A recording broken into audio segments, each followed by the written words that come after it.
Welcome back to Living Local. Today we are talking about access to healthcare, as some rural communities have been forced to shut down smaller hospitals and healthcare centers. One in our area has been expanding, offering more services and getting patients in from all over the region. And joining me now to talk about what it means for you is Morrison Community Hospital's Mick, Welding, and CEO Pam Pfister in this segment sponsored by Morrison Community Hospital. How are you guys? Good. Great. How about yourself? Hey, I'm doing well. Thank you so much for being here to chat again about Morrison. So Pam, let's start with you. You had a difficult decision to make not that long ago. You grow or you risk closing. How hard was that for you and the people that count on Morrison Community Hospital? That's a big decision to make. Yeah, that's a great question. I don't know anyone have ever asked that of me before, but about 10 years ago, definitely the hospital was faced with many challenges, and the potential for closure was a topic of discussion for sure. It really wasn't a question whether or not we were going to close or move forward. I speak on behalf of my board and myself that we decided to move forward and reevaluate what caused us to get there in that moment, and then how we move forward. So we started out slowly, of course, and did a lot of recruiting and recruited some new team members as well. And things just moved forward from there, so we're very blessed. Perseverance. I love that about that. I love that. So Mick, you've been part of the community a long time. What does it mean for you, for this area, that people stepped forward to help reach these goals that are to not only renovate the current hospital, but to look to new opportunity to bring some life into it, right? Yeah.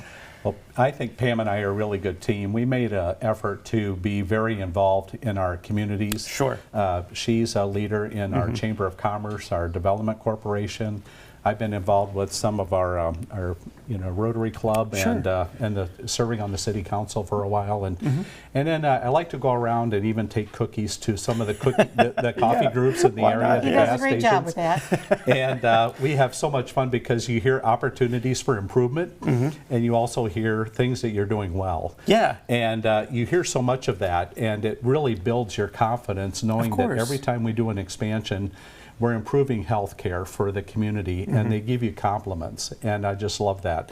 And then even when there was opportunities to expand and move into the Erie area, when that clinic was being closed by their previous owner, and the response we got from that community, I mean, phone calls, letters that Pam got, emails, it was just inevitable that this had to happen. And so opportunities just serve patients in other communities around Morrison as well. Yeah, I grew up in a small community, and I know the power of, those little communities, they're mighty. They really are.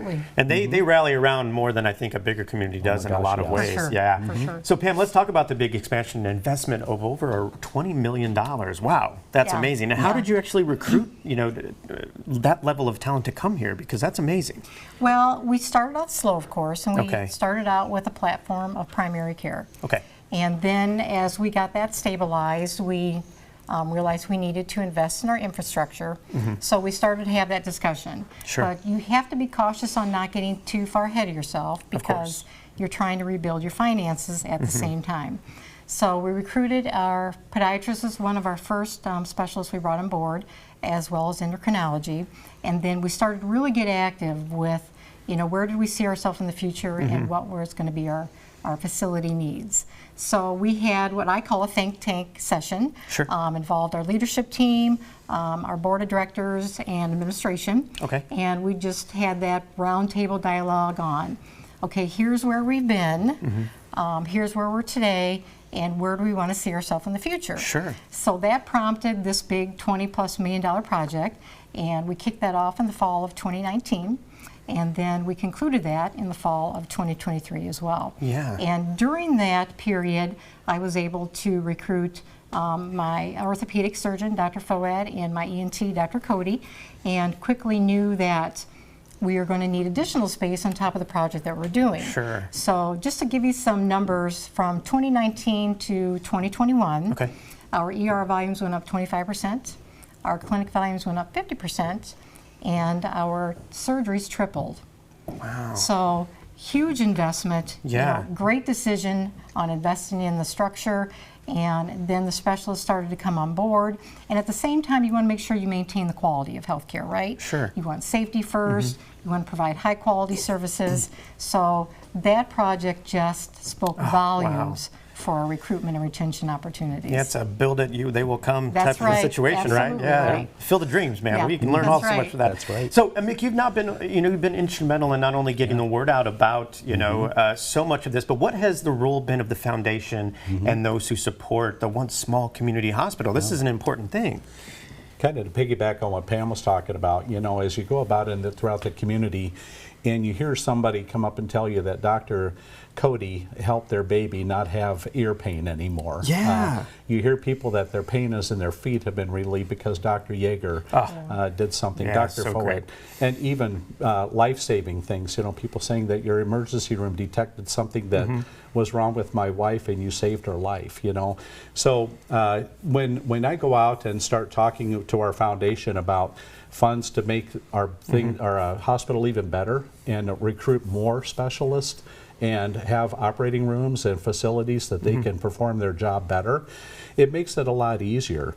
And then I remember a guy came up to me, one of my first donations, it was a gentleman gave me a $5 bill.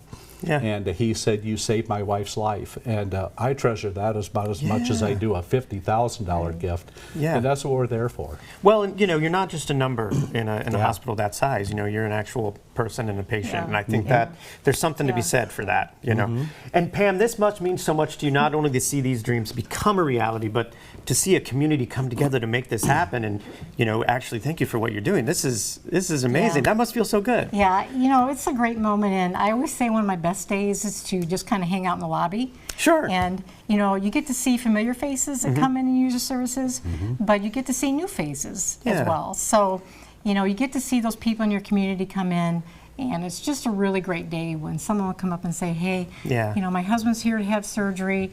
I can't tell you what this means, that we're having surgery here, post-care's here, they can have the rehab services close to home." And to get that recognition from the communities is really just a graceful and tender moment for us all. Yeah. Well, thank you both for coming in. You guys are changing lives and empowering everybody. Right. So this is great. I love it. Just so thank you very much, guys. Yeah, thanks, thank you very much. Thank you very much. Yeah. Appreciate it. Again, this segment was sponsored by Morrison Community Hospital. For more information, you can visit morrisonhospital.com. We'll have all those details posted at ourquadcities.com.